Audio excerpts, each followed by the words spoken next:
नमस्कार। देवभूमि के दंगल में आप सभी का स्वागत है। मैं हूं आपके साथ यशी शुक्ला और देवभूमि के दंगल में आज बात करेंगे धामी का जोशीमठ को हर संभव सहारा।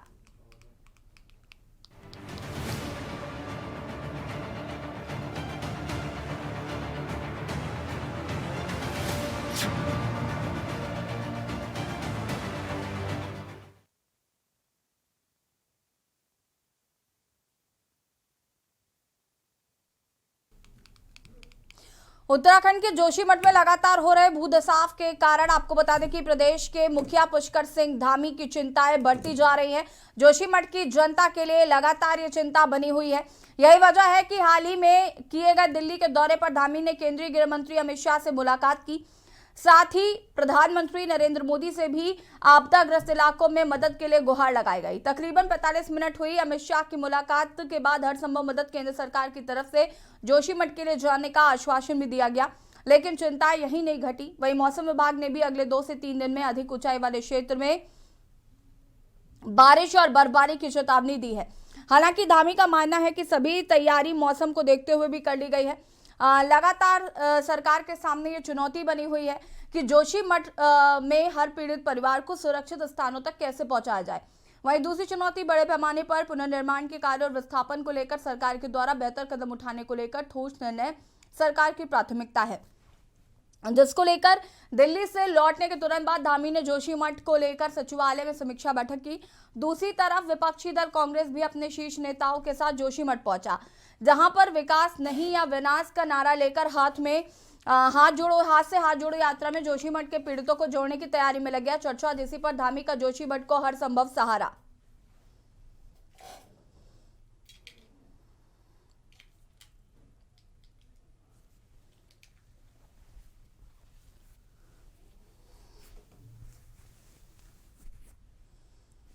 एक्शन में है धामी सरकार, दिल्ली का भरोसा, हर संभव मदद होगी। पुनर्निर्माण और विस्थापन पर फोकस। आपको बता दें कि यहाँ पर लगातार विपक्ष तमाम सवाल खड़े कर रहा था। विपक्ष का कहना है कि जिस तरीके से मुख्यमंत्री पुष्कर सिंह धामी आए दिन दिल्ली में रहते हैं, जोशीमठ के लोगों की चिंता नहीं कर रहे हैं। विपक्ष कई तरीके के सवाल यहाँ पर उठा रहा था।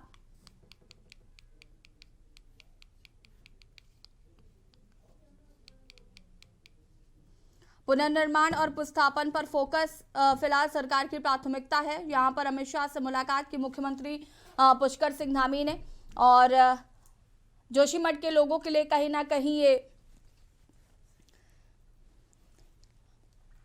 एक्शन में धामी सरकार और केंद्र हर संभव मदद की बात यहां पर कह रहा है। तो जो डबल इंजन की सरकार की बात कही जा रही थी, वो कहीं ना कहीं अब नजर आएगी। वो ताकत जो है वो कहीं ना कहीं नजर आएगी जोशीमठ के लोगों के लिए। कहीं ना कहीं एक राहत की खबर है। एक और जहां कांग्रेस हाथ से हाथ जोड़ो यात्रा निकालने की बात कर रही है और सरकार के द्वारा बेहतर कदम उठाने को लेकर ठोस निर्णय लेना सरकार की प्राथमिकता है, जिसको लेकर दिल्ली से लौटने के तुरंत बाद धामी ने जोशीमठ को लेकर सचिवालय में आज समीक्षा बैठक भी की है। चर्चा आज हम इसी पर करेंगे। मेहमान हमारे साथ जुड़ेंगे, उनसे भी आपका परिचय करा देते हैं। अंशुल श्रीकुंज जी, कांग्रेस प्रवक्ता, हमारे साथ जुड़ चुके हैं। हेमा भंडारी जी, आम आदमी पार्टी की प्रवक्ता। शांति प्रसाद भट्ट जी, यूकेडी के वरिष्ठ नेता। कुलदीप राणा जी, वरिष्ठ पत्रकार। और कुंवर जपेंद्र सिंह, भारतीय जनता पार्टी के प्रवक्ता भी हमारे साथ जुड़ेंगे। फिलहाल इस वक्त वो हमारे साथ मौजूद नहीं है। आप सभी का बहुत बहुत स्वागत है।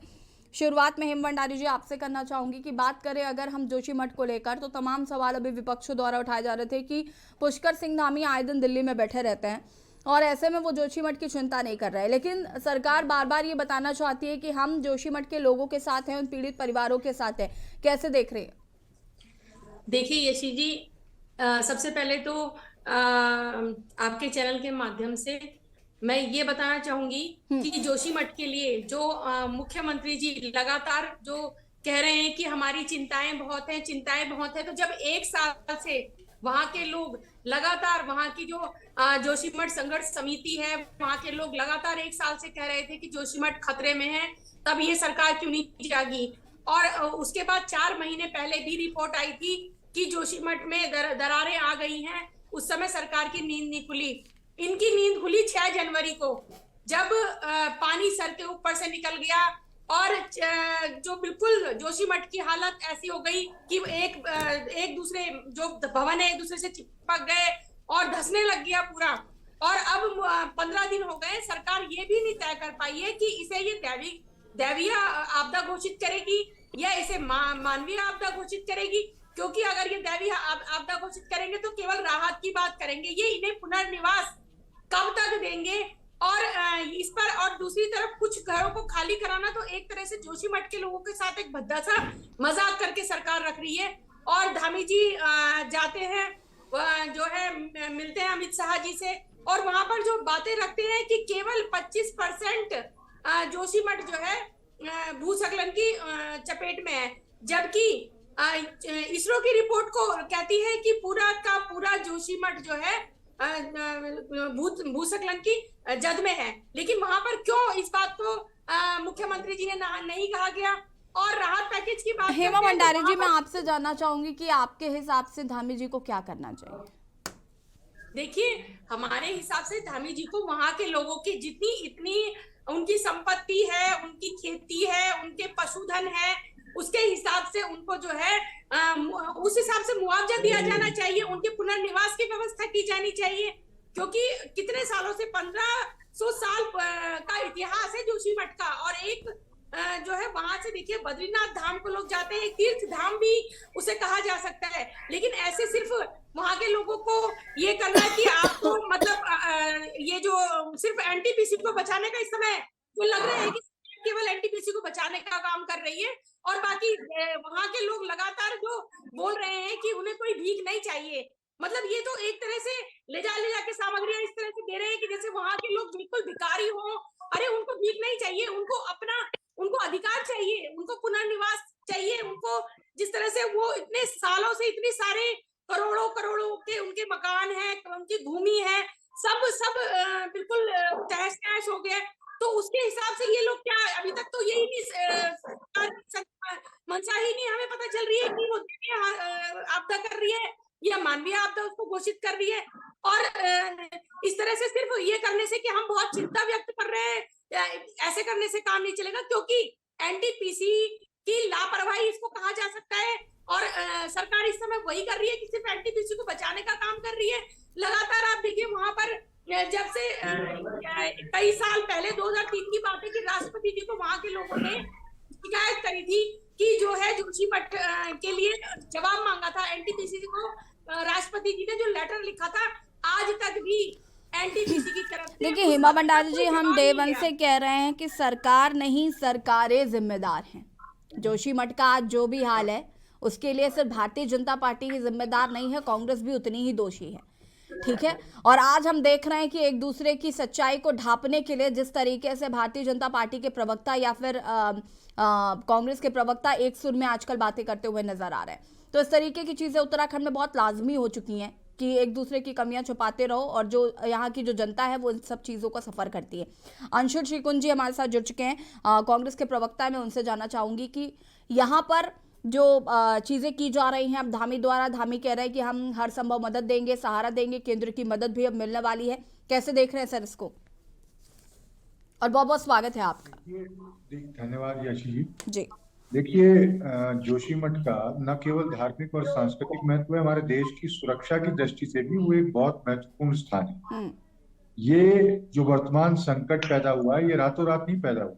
ये 2021 से इसकी सूचनाएं सरकार को मिली जी। वहां की संघर्ष समिति भी लंबे समय से आंदोलनरत थी। बार बार सरकार के विभागों से पत्राचार किया जा रहा था, लेकिन उसके बावजूद भी सरकार नहीं चेती। अगर समय पे चेत जाती तो शायद हालात समय पर ही संवारे जा सकते थे, सुधारे जा सकते थे। लेकिन अब जब समस्या इतनी विकराल रूप ले चुकी है तो सरकार केवल समीक्षा, चर्चा और घबराने की जरूरत नहीं, इस तरह की बातों के साथ सामने आ रही है। केवल एक लीपापोती दिख रही है। हमारी स्पष्ट मांग पहले दिन से है कि बद्रीनाथ की तर्ज पर जोशी मठ के जो विस्थापित हैं उनका पुनर्वास होना चाहिए। जोशी मठ में जैसे बद्रीनाथ में 76 लाख रुपए प्रति नाली सरकार ने दिया है, उसी तर्ज पर जोशी मठ के जो पीड़ित हैं, जो इस आपदा से पीड़ित हैं, उनको सहायता मुआवजा सरकार की तरफ से अविलंब देना चाहिए। लेकिन सरकार आज तक कोई फॉर्मूला नहीं ला पाई। इतना समय बीत जाने के बाद भी क्या फॉर्मूला है सरकार के पास जिसके तहत वो लोगों को मुआवजा देगी या उनका पुनर्वास करेगी? कितना समय और चर्चा और समीक्षा में ये सरकार बिताएगी, कोई बताना चाहिए। एक तरफ मौसम की मार है, सर्द रातों में लोग सड़कों पर सो रहे थे, उसकी तस्वीरें सबने देखी। अब फिर कल परसों तरसों 3-4 दिन का मौसम विभाग का अलर्ट आ गया है बारिश और बर्फबारी का। ऐसी स्थितियों में वहां के लोगों के प्रति जो पीड़ित हैं, सरकार की कोई जवाबदेही है कि नहीं, वहां के लोगों के प्रति सरकार क्या कदम उठा रही है, इसकी कोई जानकारी अभी मिल नहीं रही है। सरकार का फॉर्मूला क्या है जिसके तहत ये लोगों को पुनर्वासित करे? कितना वक्त और जाया होगा इसमें? ठीक है, वापस आते हैं आपके पास। शांति प्रसाद भट्ट जी हमारे साथ जुड़े हुए हैं, यूकेडी के प्रवक्ता हैं। शांति प्रसाद भट्ट जी, आपका भी बहुत बहुत स्वागत है। क्या कुछ कहना चाहते हैं इस पूरे प्रकरण पर? अनम्यूट कर लीजिए सर। शांति प्रसाद जी, अनम्यूट करें खुद को, आपकी आवाज नहीं आ रही है।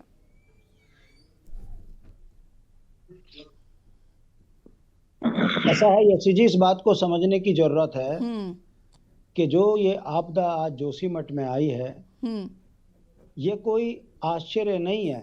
बिल्कुल। इसका अंदेशा 1976 में मिश्रा कमेटी और समय समय पर सामाजिक संगठनों द्वारा किए गए आंदोलन चीख चीख कर ये कह रहे थे कि उत्तराखंड देवभूमि के पर्वतीय क्षेत्र काफ़ी नए हैं, कच्चे पहाड़ हैं, यहाँ पर अनियंत्रित विकास घातक होगा।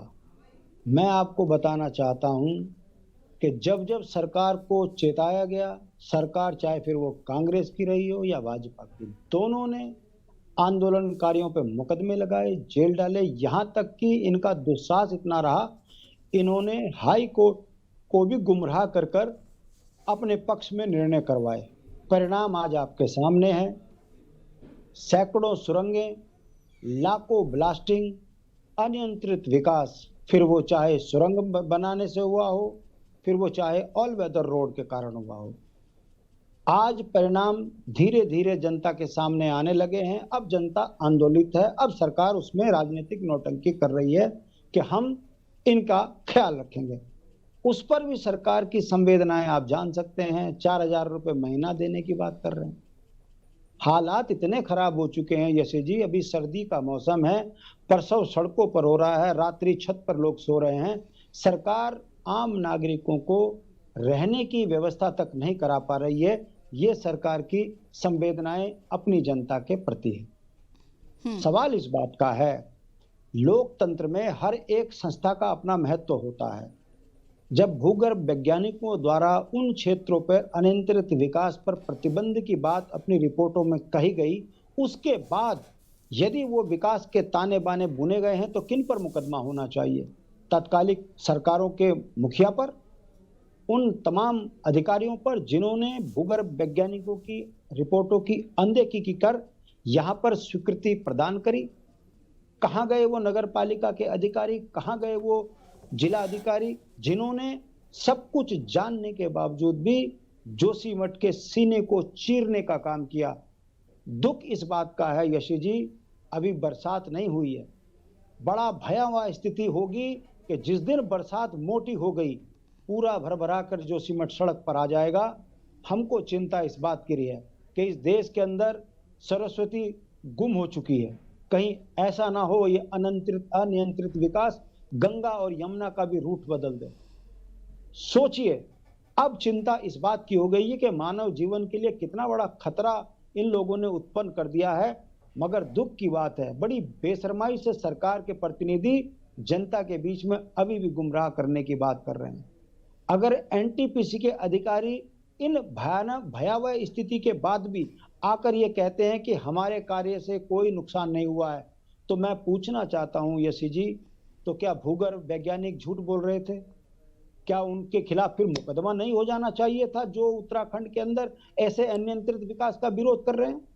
और अगर एनटीपीसी सही है तो सरकार को फ्रंट पे आके कहना चाहिए कि एनटीपीसी के साथ हम खड़े हैं और इनके द्वारा ये गड़बड़ नहीं हुई है।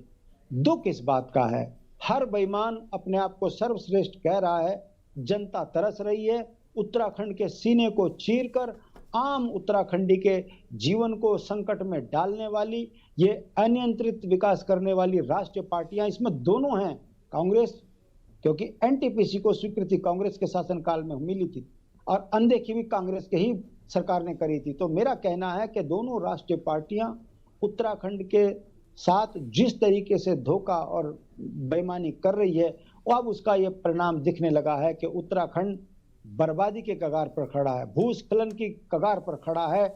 बारिश हमारे लिए संकट बनकर आगे सामने आने वाली है। दुख इस बात का है। ठीक है, वापस आते हैं आपके पास और हमारे साथ यहाँ पर कुलदीप राणा जी जो कि हमारे वरिष्ठ पत्रकार हैं वो भी हमारे साथ जुड़ चुके हैं। कुलदीप जी, बहुत बहुत स्वागत है आपका। और जैसे कि यहाँ पर तमाम विपक्षी दल इस बात को कह रहे हैं कि किस तरीके से सरकार को काम करना चाहिए था लेकिन सरकार ने काम नहीं किया, और तमाम पिछली चीज़ें भी निकल कर सामने आ जाती है। फिर 50 साल पहले जो भविष्यवाणी की गई उसका भी जिक्र होता है। लेकिन धामी सरकार का कहना है कि हम अपना पूरा हर संभव कोशिश कर रहे हैं। अब केंद्र सरकार जो है वो भी कहीं ना कहीं इसमें हस्तक्षेप किए हुए है और हर संभव मदद का आश्वासन दिला रही। कैसे देख रहे हैं आप इसे? अनम्यूट करें। हाँ, क्षमा चाहूंगा। देखिए यसी, मैं यहाँ पे जो विपक्षी दलों के तमाम प्रवक्ता हैं, इनकी बातों को सुनने के बाद मैं बड़ी दुविधा की स्थिति में आ गया। और चूंकि मैं उस सीमांत जनपद का रहने वाला हूँ, मैं चमोली जिले का ही रहने वाला हूँ, और चमोली वो ये जोशीमठ जो है चमोली जिले में ही आता है। और मैं वहाँ की जो भौगोलिक स्थिति, सामाजिक स्थिति, तमाम सारी चीजों से वाकिफ रहा हूँ क्योंकि मेरी पैदाइश वहाँ की। लेकिन जिस तरह की बातें यहाँ निकल करके आ रही हैं, मुझे तो ऐसा लग रहा है जैसे ये उत्तराखंड बिल्कुल बर्बादी की कगार पर ही है। अब तो शायद इसको भगवान ही बचा सकते हैं। इतनी निराशाजनक बातें हो रही हैं यहाँ पे। और बल्कि मैं निवेदन करूंगा, क्योंकि हम यहाँ पे स्थानीय लोग हैं, उत्तराखंड के ही लोग हैं। देखिए, सिर्फ सत्ता पर उंगली उठाना ही विपक्षी दलों की जिम्मेदारी नहीं है। जब समाज को जरूरत हो तो उसको आत्मबल प्रदान करना भी राजनीतिक दलों की जिम्मेदारी होती है। और इस समय जोशीमठ के लोगों की जो स्थिति है, उनको मनोबल की जरूरत है, उनको आत्मबल की जरूरत है, क्योंकि जिस स्थिति से वो लोग गुजर रहे हैं। दूसरी बात यह है ऐसी कि इतने राजनीतिक आरोप राजनीतिक आरोप लगाना, प्रत्यारोप लगाना, ये विपक्षी दलों का अपना नैतिक कर्तव्य है, उस पर मैं कोई टीका टिप्पणी नहीं करूंगा। लेकिन जोशीमठ की जो स्थिति है और जोशीमठ की स्थिति को लेकर के बहुत सारी नकारात्मक चीजें भी बाहर आ रही हैं, और ये उत्तराखंड के लिए ठीक नहीं है, यहाँ की अर्थव्यवस्था के लिए ठीक नहीं है, यहाँ के सामाजिक ताने बाने के लिए भी ठीक नहीं है। जिस तरीके से जोशीमठ को लेकर के एक बहुत नेगेटिव सा मैं देख रहा हूं कि एक हवा सा क्रिएट कर दिया गया है। हालांकि यहाँ पे कई सारी चीजों को लेकर के सरकारों की भी जिम्मेदारी होती है और राजनीतिक दलों की भी जिम्मेदारी होती है। लेकिन सरकारें भी वो भी जनता के कटघरे में है और विपक्षी दल भी जनता के कटघरे में है। और यह बात मैं इसलिए कह रहा हूं क्योंकि मैं उस क्षेत्र में होके आया हूं, मैंने उस क्षेत्र के लोगों से बातचीत की है, ठीक है, और हमारे तो परिवार के लोग रहते हैं, हमारे तो रिश्तेदार वहां रहते हैं, ठीक है। तो इस तरह की चीजें, इस तरह की बातें जो उनके मनोबल को प्रभावित करे, हमें नहीं करनी चाहिए। अब मैं उस सरकार के और जोशीमठ की भौगोलिक जो स्थिति है उस पर बात करूं। हालांकि अभी वहां उतनी ठंड हुई, जो वहां बर्फबारी होती है, जिस तरह का ठंड का मौसम रहता है, उस लिहाज से अभी वहां पर मौसम की उस तरह की मार हुई नहीं है। और हम सब इसके लिए बड़े चिंतित हैं कि अगर वहां जब बरसात होगी तो क्या स्थिति होगी, क्योंकि जो भूगर्भीय स्थिति है उसका सही आकलन, सही रिपोर्ट बाहर नहीं आ पा रही है, ठीक है। सरकार का कहना है कि हम जनता में भय ना हो इसलिए हम उस रिपोर्ट को नहीं ला रहे हैं, लेकिन कहीं ना कहीं आप उस सच से भी लोगों को वाकिफ नहीं करा रहे हैं जो उनको जानना जरूरी है, क्योंकि जिस तरह की वहां पर स्थिति है।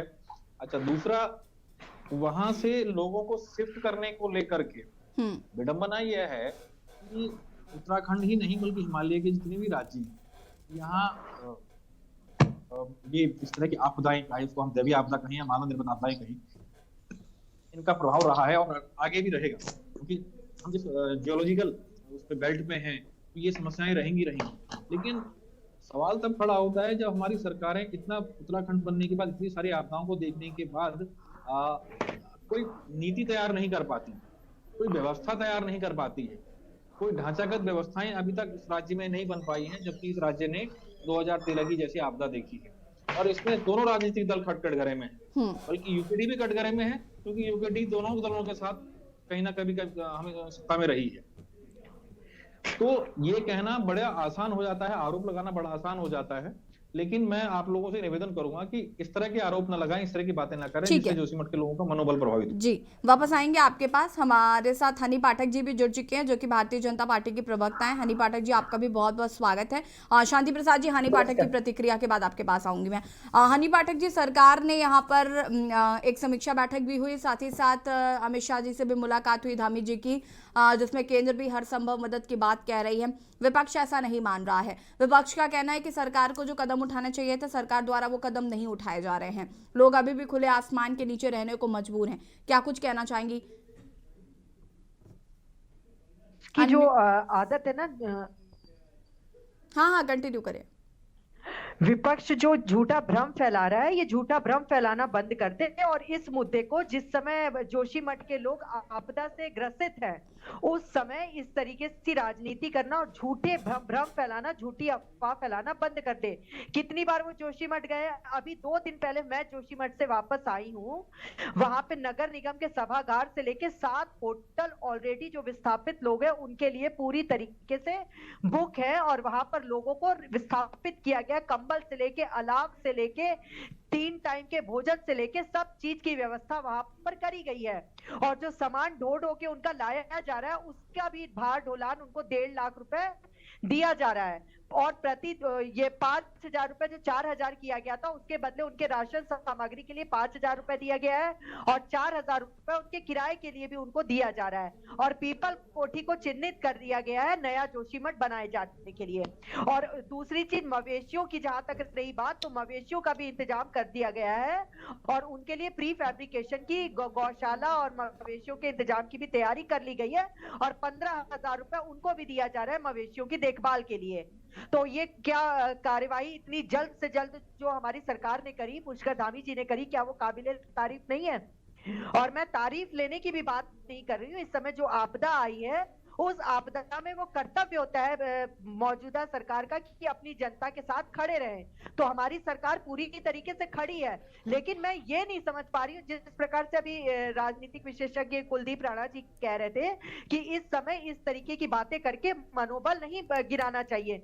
किसी का घर टूट रहा है, किसी की प्रॉब्लम को समझना चाहिए। इस प्रकार से मुझे नहीं लगता कि इतनी गंदी राजनीति करनी चाहिए और ओछी राजनीति करनी चाहिए कि हम लोग उसमें भी राजनीति रोटी सेके और उन लोगों के बारे में ऐसे भ्रम फैलाएं और उन लोगों पर भी मानसिकता का और प्रेशर बनाएं और लोगों को दुख दें। दुख हर तो नहीं सकते हैं, तो और दुख तो ना दे, कम से कम अपनी राजनीति। हनी पाठक जी, कुलदीप जी तो आपके फेवर में ही बात कर रहे थे अभी।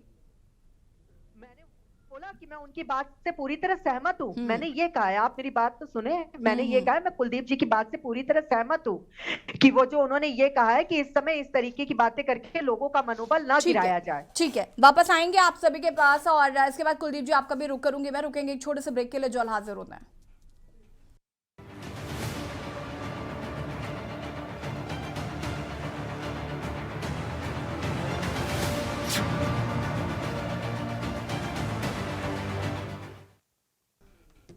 ब्रेक के बाद एक बार फिर से आप सभी का स्वागत है और देवभूमि के दंगल में आज हम बात कर रहे हैं धामी को जोशीमठ का हर संभव सहारा, और चर्चा इसी पर कर रहे हैं। मेहमान लगातार हमारे साथ बने हुए। शांति प्रसाद जी अपनी बात को पूरा करिए, उसके बाद राणा जी आपके पास आते हैं।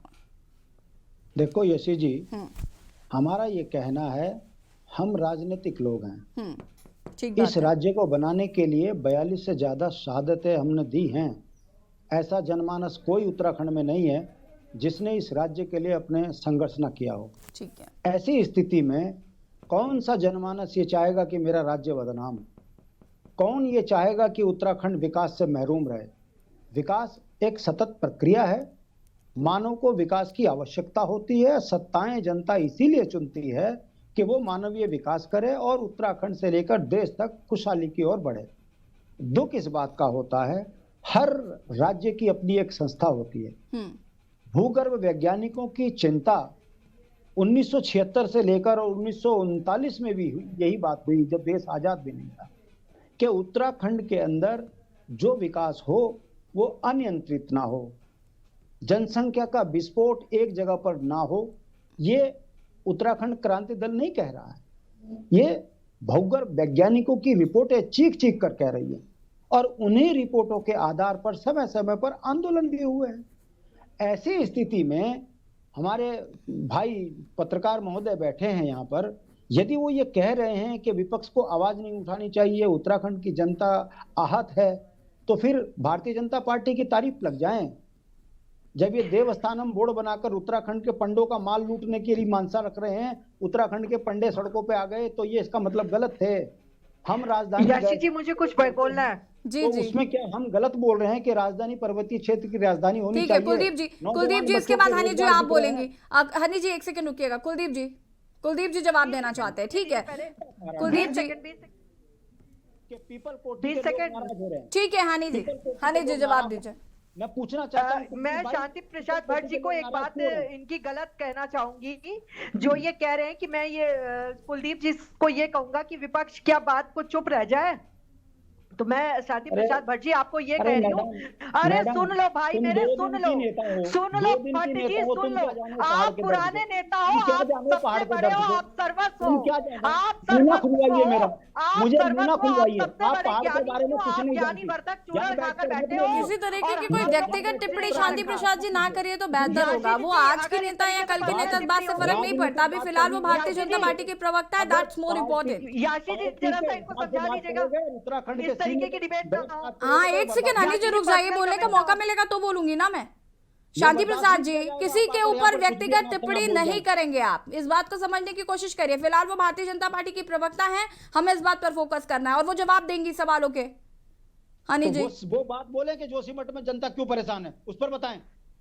क्यों इससे पहले कान में तेल डाल रखा था क्या, जो इतनी सारी योजनाएं बना दी थी मैंने? भारतीय जनता पार्टी ने डाला हुआ है कान में तेल, तभी आज दुखी है। बिल्कुल नहीं डाला, तभी इतने सारे कार्य करके दिखा दिए हैं। और याशी जी इनको बोल दीजिए जरा सा अपनी ओछी मानसिकता बंद कर दे एकदम। शांति प्रसाद जी, अंशुल जी इसके बाद आपके पास आती हूँ। शांति प्रसाद जी प्लीज, हमारे पास डिबेट में कम वक्त होता है, इस तरीके की बहस में हम मुद्दे पर बात नहीं कर पाते। मैं इनको ये बताना चाह रही हूँ 20 सेकंड में सिर्फ, क्योंकि ये अपना मानसिक संतुलन मुझे लग रहा है खोते जा रहे हैं। इस तरीके से नहीं होगा हनी जी, पार्टी की तरह इनको पता ही नहीं कि पर्सनल कमेंट नहीं किया जाता है, ये अपना मानसिक संतुलन खो चुके हैं। और कुलदीप जी की बात का मैं आपको एक जवाब दे देती हूँ। कुलदीप जी ने ये कहा है, कुलदीप राणा जी ने ये कहा, ये नहीं कहा विपक्ष चुप हो जाए। कुलदीप राणा जी ने ये कहा है कि हम जोशीमठ वालों का मनोबल ना गिराएं, राजनीति नेगेटिव बातें ना की जाए, ये कहा है उन्होंने। छप रहा है वो गलत छप रहा है। ठीक है राणा जी रुक जाइए, शांति प्रसाद जी रुक जाइए, बहुत कुछ छपता है पेपरों में, रुक जाइए।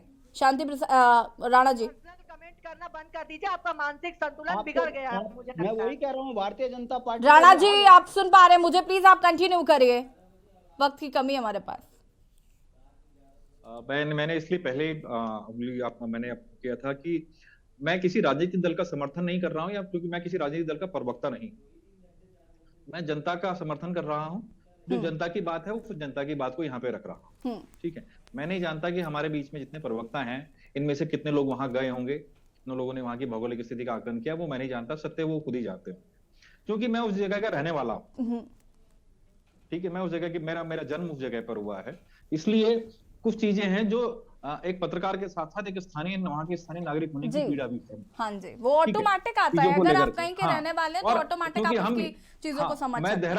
मैं देहरादून में हूँ, रोज हम अपने परिवार के लोगों से पहाड़ में पूछते हैं, बात करते हैं क्या स्थिति है, कुछ समस्या तो नहीं है चीजों को लेकर के, जाते भी हैं, जा भी रहे हैं अभी परिवार के लोग, खैर ये अलग विषय है, लेकिन मेरा कोई इस तरह से व्यक्तिगत किसी को, लेकिन वहां जो वास्तव में जो जनता की स्थिति, देखिए कटघरे में तो सारी सरकारें हैं वहां पे, कारण क्या है, एक तो पहाड़ी जनपदों में जो निर्माण को लेकर के प्राधिकरणों का ना होना, ये एक बड़ा सवाल है। उन जगहों पर इतने बड़े बड़े भवन बना दिए गए, कोई एक शहरी जो व्यवस्था होती है टाउन एंड कंट्री प्लानिंग की, जो वह व्यवस्था, बुनियादी व्यवस्थाएं नहीं है कि पानी की निकासी कहाँ होगी, सीवरेज की निकासी कहाँ होगी, बरसात में जब पानी आएगा तो उस जल की निकासी कहाँ होगी, इसके लिए कोई एक सरकार जिम्मेदार नहीं है, सारी सरकारें जिम्मेदार हैं, उत्तराखंड की भी और उत्तर प्रदेश की भी, क्योंकि 1976 के बाद का मामला है, तो 2000 से पहले उत्तर प्रदेश भी रहा है। अगर इग्नोरेंस हुई है तो वहां भी हुई है, यहां भी हुई है। दूसरी चीज ये है कि सिर्फ जोशीमठ ही नहीं है, ऋषिकेश से लेकर के बद्रीनाथ तक के मार्ग के बीच में जो पड़ने वाले समस्त गांव हैं, जो सड़क मार्ग पर जितने भी गांव स्थित हैं, जितने भी कस्बे स्थित हैं, इनकी स्थिति यही है। क्योंकि ग्लेशियर वैली होने की वजह से जिस सेडिमेंट्री रॉक के ढांचे पर जो ये बने गांव बसे हैं, शहर बसे हैं, कस्बे बसे हुए हैं, अब समय के साथ जो भूगर्भीय हलचलें हो रही हैं, जो मौसम में जो परिवर्तन आ रहे हैं, इनकी वजह से जो पर्यावरणीय हलचलें हो रही है, इनकी वजह से जो घटनाएं घट रही हैं, वो उसमें जोशीमठ एक उदाहरण है। इससे पहले हमने काफी लंबे समय तक हम सिरोबगढ़ हमने देखा है, ठीक है, श्रीनगर के पास हमने देखा है, ब्यासी के पास हमने देखा है चीजों को लेकर के। तो ये कोई घटना सिर्फ जोशीमठ को लेकर के नहीं है, लेकिन चूंकि जोशीमठ एक महत्वपूर्ण केंद्र इसलिए बन जाता है क्योंकि वो सीमा के करीब है, वहां सेना की ब्रिगेड रहती है। अब ये कहना कि अनदेखी है, बहुत सारी चीजें कई सवाल खड़े करती हैं। सेना इतने समय से वहां काम कर रही है, वहां पर इको टास्क फोर्स जो सिंघधार से नीचे का इलाका है, जो मारवाड़ी जब बद्रीनाथ की तरफ जाते हैं, जो मार्ग है, वहां उनकी यूनिट रह रही है। ये तमाम सारी चीजें हैं, लेकिन जो मूल समस्या है वो ये है कि वहां अभी जो स्थिति बनी हुई है, ये कोई नहीं कह सकता कि वो हिस्सा रुकेगा, उसमें स्थिरता आएगी या नहीं आएगी। ठीक, वो अलग विषय है, उसके वैज्ञानिक क्या परख करते हैं, लेकिन जो मूल विषय है, जो वहां रह रहे हैं उनके लोगों का अभी तो फिलहाल विस्थापन अलग विषय, लेकिन सबसे पहले उनको सर्दी के मौसम में उनको फौरी राहत मिल जाए, उनके रहने की व्यवस्था हो जाए। बच्चों की परीक्षाएं आने वाली हैं, बच्चों को वो चिंता अलग है, उनकी परीक्षा वो व्यवस्था हो जाए। तो उस दिशा में सरकारें कितनी कारगर हैं, ये दर्द जोशीमठ के लोग ही जान सकते हैं। हम चाहे कितनी भी यहाँ पर बहस कर लें। राणा जी वापस आऊंगी, वापस आती हूँ मैं आपके पास। अंशुल श्रीकुंज जी कुछ कहना चाहते हैं। अंशुल जी देखिए यशी जी, बहुत महत्वपूर्ण विषय पर आपने चर्चा रखी है और मैं ये अपेक्षा करता हूँ हनी जी से, क्योंकि वो सत्ताधारी दल की प्रवक्ता हैं, कि वो संयम के साथ सभी दलों की बात सुनेंगे जी। यदि कोई पैनलिस्ट कोई अमर्यादित शब्द प्रयोग करता है या पर्सनल कमेंट करता है तो आप एंकर होने के नाते उसको उनको बीच में टोकेंगी। हाँ। लेकिन उसका ये मतलब नहीं है कि वो सत्ता के अहंकार में उसी तरह के शब्दों का प्रयोग करें। देखिए बहुत महत्वपूर्ण विषय है और सभी राजनीतिक दलों को बराबर चिंता है, क्योंकि राजनीतिक दल का कार्यकर्ता इस राज्य का नागरिक भी, इस देश का नागरिक भी। तो ये कहना, ये सोच रखना कि किसी दल को ज्यादा है और किसी को कम है, ये गलत है। यदि कोई राजनीतिक दल कोई सवाल उठा रहा है, कोई सरकार से मांग कर रहा है, कोई स्पष्ट नीति सामने रखने की मांग कर रहा है, तो इसका मतलब ये नहीं है कि राज्य को बदनाम करने की कोशिश है। उसका मतलब ये है कि हमें चिंता है, वहां के लोगों की चिंता है, इस राज्य की चिंता है। और सरकार होने के नाते बहुत सुलझे हुए व्यक्ति आप लगते हैं मुझे, कई बार आप डिबेट में आए हैं, मुझे लगता है बहुत शांति के साथ चीज़ों को करना पसंद करते हैं, जितना मैंने रियलाइज़ किया। और मैं आपसे ये जानना चाहती हूँ कि जैसे कि अभी राणा जी कह रहे थे उत्तर प्रदेश दोषी है, इसके लिए जिम्मेदार, उसके बाद उत्तराखंड में जो सरकारें 2000 के बाद से आई वो उतनी ही रिस्पॉन्सिबल हैं। अगर आज आप भारतीय जनता पार्टी को कटघरे में खड़ा करते हैं तो क्या कांग्रेस खड़ी नहीं होती इस कटघरे में? देखिए सवाल आज ये नहीं है कि कौन इसका जिम्मेदार है। एग्जैक्टली सवाल आज ये बिल्कुल भी नहीं है। यही बात यहाँ पर हम कहना चाहते हैं कि सवाल ये है ही नहीं कि यहाँ पर इसका जिम्मेदार कौन है। फिलहाल तो हमें वहाँ के, हनी जी एक सेकेंड रुकेगा, हनी जी मैं कंप्लीट कर लूं। यहाँ पर आज सवाल सिर्फ इसी बात का है कि वहां पर रह रही जो जनता है, जो पीड़ित परिवार है, उनको रहने के लिए सरकार क्या कर रही है, उनके खाने के लिए सरकार क्या कर रही है, जोशीमठ को बचाने के लिए सरकार क्या कर रही है। आज ये बहुत महत्वपूर्ण हो जाता है।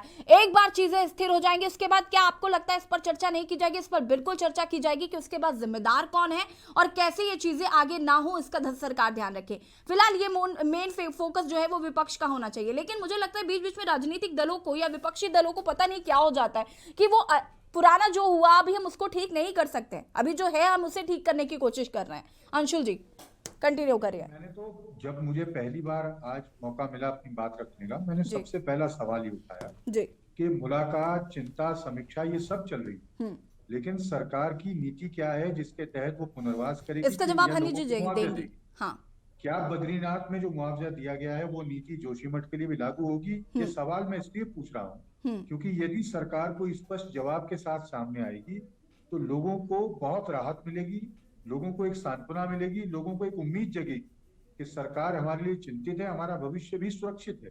लेकिन आज जिस प्रकार का वातावरण पैदा हो गया है, लोग रातों रात पुनर्वासित हो गए हैं, उनके छत से सर छिन गई है, तो सर से छत छिन गई है।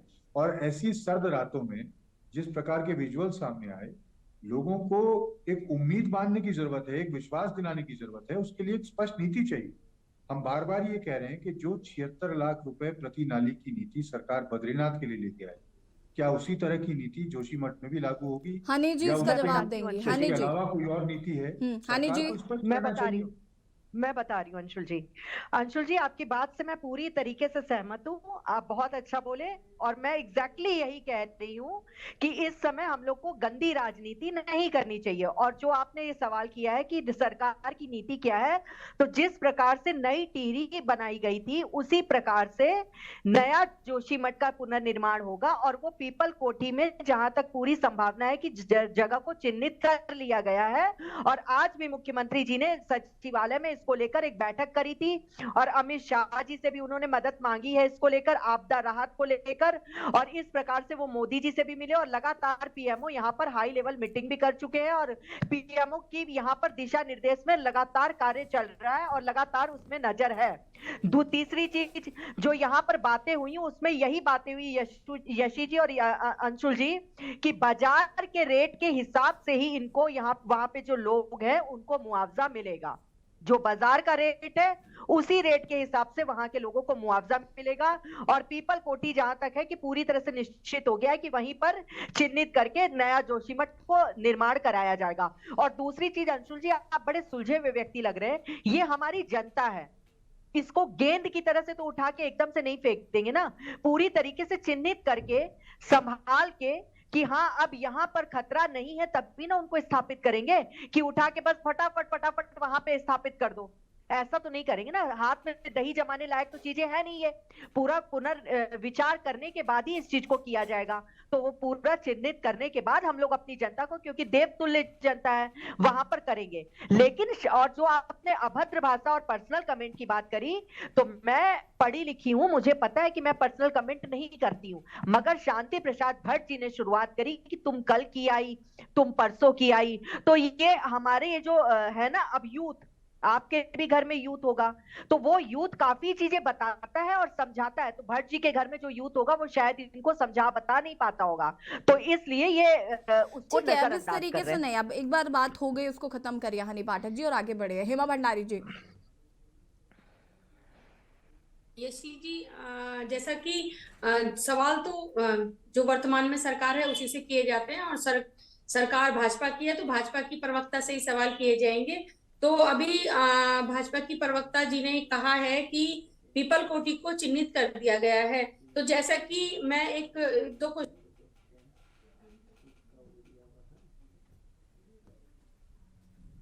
और पीपल कोठी को चिन्हित कर दिया है, क्या उसने भूवैज्ञानिकों ने उसको हरी झंडी दे दी है? सिर्फ चिन्हित करने से काम नहीं चलता। ऐसे तो पहले अब एनटीपीसी ने खुद मान लिया है कि तो पूरी बात सुनते नहीं और अध्ययन अपनी कराया था। हरी झंडी दिखा देते हैं। आज जब पानी सर से ऊपर निकल गया तो अब एनटीपीसी मान रहा है कि उन्होंने 250 मीटर के दायरे का ही अध्ययन करा था। आदत नहीं सुधरेगी कभी। 15 था टनल, और टनल आपको पता है कि दूसरी जो टनल है वो विस्फोट से बनी है और उसी का कारण है कि जो जोशीमठ के हालात हो रहे हैं, है ना। ज्यादा तो मेरे को उस चीज के बारे में नहीं आइडिया है, लेकिन जिस तरह से ये कह रहे हैं तो मैं यही क्वेश्चन इनसे करना चाहती हूँ, ये मुझे जवाब दें कि 4000 मुआवजे को ये बहुत बड़ी राहत कह रही है कि 4000 रुपए दे रहे हैं, राहत दे रहे हैं, तो बहुत बड़ा उसको मान रहे हैं। तो क्या ये हेमा जी, इस पर तो बहुत बार क्लेरिफिकेशन आ चुका है सरकार का। नहीं, इस पर क्लेरिफिकेशन आ चुका है, इस पर हमने डिबेट भी की थी। क्लेरिफिकेशन यही आया था कि ये सिर्फ अभी जैसे फर्स्ट एड होता है, ये एक तरीके से फर्स्ट एड है। बाकी आगे की चीजें जैसे कि अभी यशी जी, इन लोगों को कौन समझाए? पुनर्निवास के लिए कहाँ पर नहीं, पुनर्निवास के लिए ये क्या पहले की तरह ही जैसे इन्होंने पहले मिश्रा आयोग की रिपोर्ट को भी नेग्लेक्ट कर दिया गया था और इसरो की रिपोर्ट को भी, तो क्या अब जो पीपल कोठी को चिन्हित कर रहे हैं क्या उसके लिए इन्होंने हनी जी एक बार फिर से आप अपनी बात को रिपीट कर दीजिए हेमा भंडारी जी को, ताकि उनको भी संतोष हो। याशी जी, इस पे पहले भी डिबेट आपके यहाँ हो गई है कि ये सिर्फ एक उस समय त्वरित जो कार्यवाही, जैसे फर्स्ट अभी एड मैं अंशुल जी बता दूं, पूरी एक तरीके तरीके से से ये समझ फर्स्ट रहे एड है। थे, हाँ। थोड़ा सा प्लीज, मैं इस समय ना विपक्ष की तारीफ इस समय पहली बार आपकी डिबेट में करूंगी कि वाकई अंशुल जी पूरी तरीके से समझ गए थे इस चीज को कि जनता है, गेंद नहीं है कि इधर फेंक दे उधर फेंक दे। और अभी मैंने अपने बयान में कहा है कि पीपल कोठी को चिन्हित करे हैं, बसा नहीं दिए मैडम, बसा नहीं दिए हैं, उनको चिन्हित करे हैं, उस पे पूरी रिपोर्ट बनेगी, हाथ में दही नहीं जमेगी, उसके बाद उनको स्थापित यही किया तो पूछ रहे जाएगा। हैं आपसे कि अरे कब तक भगवान उनको, कब यशी तक जी, बचाओगे, कितना समय लगेगा उनको बचाने के लिए? तब तक उनको मुआवजा मिल रहा है, तब तक उन्हें 3 टाइम का खाना मिल रहा है। और दूसरी चीज, जो शिक्षा की बात आप कर रहे थे, उस शिक्षा के लिए जो अभी कुलदीप जी बता रहे थे, डॉक्टर धन सिंह रावत जो शिक्षा मंत्री हैं, उन्होंने शिक्षा के लिए उनको ये छूट दी है बोर्ड परीक्षाओं के कि वो कोई भी जगह अपने मन अनुसार, इच्छा अनुसार शिक्षा केंद्र को चुन सकते हैं। और दूसरी बात मैं आपको बताना चाहूंगी भंडारी मैडम कि अभी भी संशय है, पूरी तरीके से चिन्हित नहीं है, और किस प्रकार से करेंगे कुलदीप जी, आप नया टिहरी ठीक है हनी जी ठीक है, ये बात समझ गई होंगी हेमा भंडारी जी। रुके, मैं इस पर आती हूँ। कुलदीप जी, मैं आपसे जानना चाहती हूँ, आपने जैसे कि बताया कि चमोली आप बहुत अच्छे से जानते हैं, चमोली में आप रहते हैं और जोशीमठ बहुत करीब है, तो आप वहाँ की दशा दिशा से भली भांति परिचित हैं। दो तस्वीर कैसे आती हैं, एक वो जो विपक्ष को नजर आ रही है, एक वो जो सत्ता पक्ष दिखाना चाहता है, एक वो कि जैसे कि अभी यहाँ पर लोग कह रहे थे वो भूखे मर रहे हैं, ठंड में कड़कड़ा रहे हैं, तो सरकार जो ये पैसा दे रही है या सरकार जिनको स्थापित कर रही है, ये कौन लोग हैं? ये मुझे कंफ्यूजन हो जाता है कि भाई क्या हो रहा है, या तो लोगों को मिल रही हैं चीजें या तो लोगों को नहीं मिल रही हैं। और अगर सरकार ये पैसा दे रही है तो उन्हीं लोगों को तो दे रही है जिनको जरूरत है। तो फिर ये विपक्ष को लोग ये कौन से हैं जो दिखाई पड़ जाते हैं और वो कह रहे हैं कि हमें नहीं मिल रहा है चीजें? तो जरा इसको क्लियर करिए। और अगर सबको नहीं मिल रही है तो फिर सरकार को इस ओर ध्यान देना चाहिए। बिल्कुल, आपने ठीक कहा। देखिए, देखिए, ऐसी इन्हीं चीजों को लेकर के यही बात मैंने पहले भी कही थी, है ना, क्योंकि वहां की जो स्थिति है, उस स्थिति का ग्राउंड रियलिटी से बहुत सारे लोग वाकिफ नहीं है। ठीक है, मैं आपको बताऊं, मुझे एक विद्यार्थी ने बड़ी अच्छी बात कही, उसने, और बीए का विद्यार्थी था वो, उसने बहुत अच्छी बात कही वहां पे जब मिला मुझसे। उसने कहा, और उसने मुझसे कहा कि सर, होना तो ये चाहिए था कि हमारे राजनीतिक दल हमें घड़ास बंधाते कि आप अभी अपनी जान बचाओ, अपना सामान, अपना जान माल को बचाओ, ठीक है, और आपके हितों के लिए हम लड़ेंगे। ये मुझे एक छात्र ने कहा कि आपके हितों के लिए हम लड़ेंगे, अगर राजनीतिक दल हमें ये भरोसा देते। लेकिन स्थिति ये हो रही है कि हर दिन कोई ना कोई राजनीतिक दल आ जा रहा है, कोई ना कोई टीवी चैनल वहां पर पहुंच रहा है। घरों की दरारों का मुआयना तो ऐसे होता है जैसे राजमिस्त्री यही लोग होंगे और यही इसके देखने के बाद जो है ये सारी दरारें ठीक कर देंगे, सारी व्यवस्थाएं ठीक कर देंगे। ये एक विद्यार्थी का कहना था, ये मेरी टिप्पणी नहीं है। ठीक, अब बताइए आप कि मैं किसकी बात करूं? क्या मैं उस जनमानस की बात को ना रखूं यहाँ पे, जो बात वहां पर जो लोगों ने कही है? इतने लोग गए, आप किसी भी हमारे उत्तराखंड से जुड़े हुए तमाम नेताओं के, अब तो राष्ट्रीय नेता भी आने लगे हैं, उनके सोशल मीडिया अकाउंट देख लीजिए।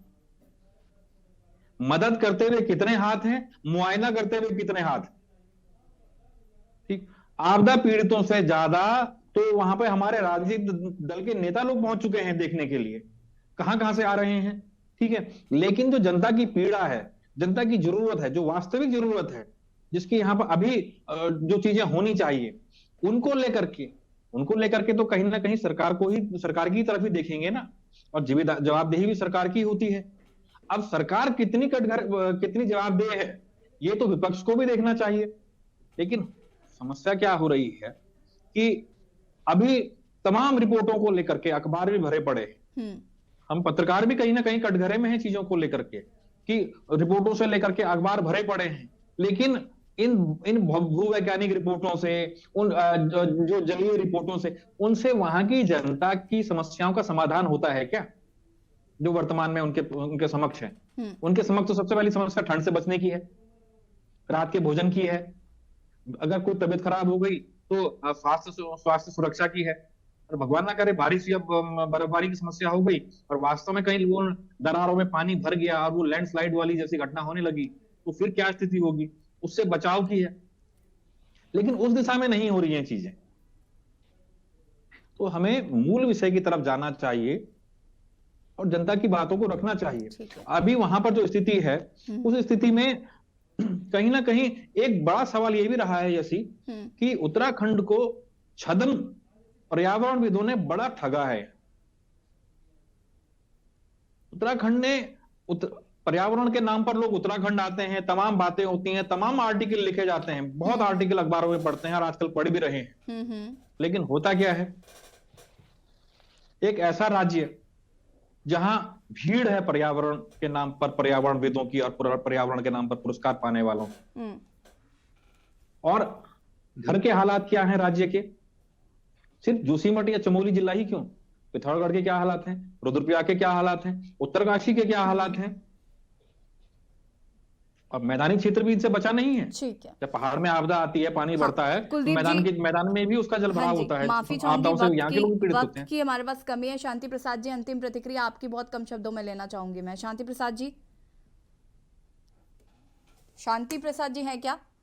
जी हाँ जी, हेलो। ठीक है, शांति प्रसाद जी कंटिन्यू करिए प्लीज, बहुत कम शब्दों में अपनी बात को पूरा करेगा। हाँ जी। मैं यशी जी, मैं ये कह रहा हूँ कि जब भी कोई विकास की योजना आती है तो उससे पहले उन तमाम विभागों की रिपोर्ट मांगी जाती है। अभी आप बद्रीनाथ की बात कर रहे हैं, मैं आपको बता दूं कि अभी धौलीगंगा परियोजना के लिए पूरा जो डीडी हाट से लेकर पूरा पिथौरागढ़ सड़कों पर है, मगर क्या सुन रहा है कोई? वहां भी भूगर्भ वैज्ञानिक उसको विनाश का कारण बता रहे हैं। टिहरी में सुंदरलाल बहुगुणा जी ने कहा कि पहाड़ों के साथ ज्यादा छेड़छाड़ जो है घातक होगी, और नरेंद्र नगर से लेकर बद्रीनाथ तक जिस तरीके से गांव के गांव दरक रहे हैं, ये क्या झूठी रिपोर्ट है? ये बात आपकी बिल्कुल सही है शांति प्रसाद जी कि ये जो पहाड़ों को खोखला किया जा रहा है अंदर से, कहीं ना कहीं ये पहाड़ के विनाश का कारक बन रहे हैं। और ये बात सरकार जितनी जल्दी समझ जाए उतना बेहतर है। विकास के नाम पर पहाड़ को खोदना बंद किया जाए, नहीं तो ये जो उत्तराखंड है, मुझे लगता है ये गर्क में चला जाएगा। और इसकी वजह से यहाँ के जो लोग हैं, जो गर्व से कहते हैं कि हम उत्तराखंडी है, जो हमारा देवभूमि है, ये कहीं ना कहीं तबाह हो रहा है। ये बात सरकार को समझना जरूरी है। फिलहाल वक्त की कमी, आप सभी का बहुत बहुत शुक्रिया चर्चा में शामिल होने के लिए। और देवभूमि के दंगल में आज हम बात कर रहे थे जोशीमठ की। जोशीमठ में आपको बता दें कि फिलहाल धामी सरकार जो है वो केंद्र सरकार के साथ मिलकर पीड़ितों को हर संभव मदद की बात कर रही है। और लेकिन एक अंत में बात जो बहुत ज़रूरी हो जाती है कि पहाड़ को खोखला करना अब बंद करना पड़ेगा, वरना इस तरीके से पहाड़ जो है वो किसी दिन पहाड़ का अस्तित्व खत्म हो जाएगा। और वहाँ के जो लोग हैं, जो गर्व से कहते हैं कि उत्तराखंडिया देवभूमि स्थल जहाँ पर लोग जाते हैं, वो कहीं ना कहीं चीज़ें धीरे धीरे समाप्ति की ओर बढ़ेंगी।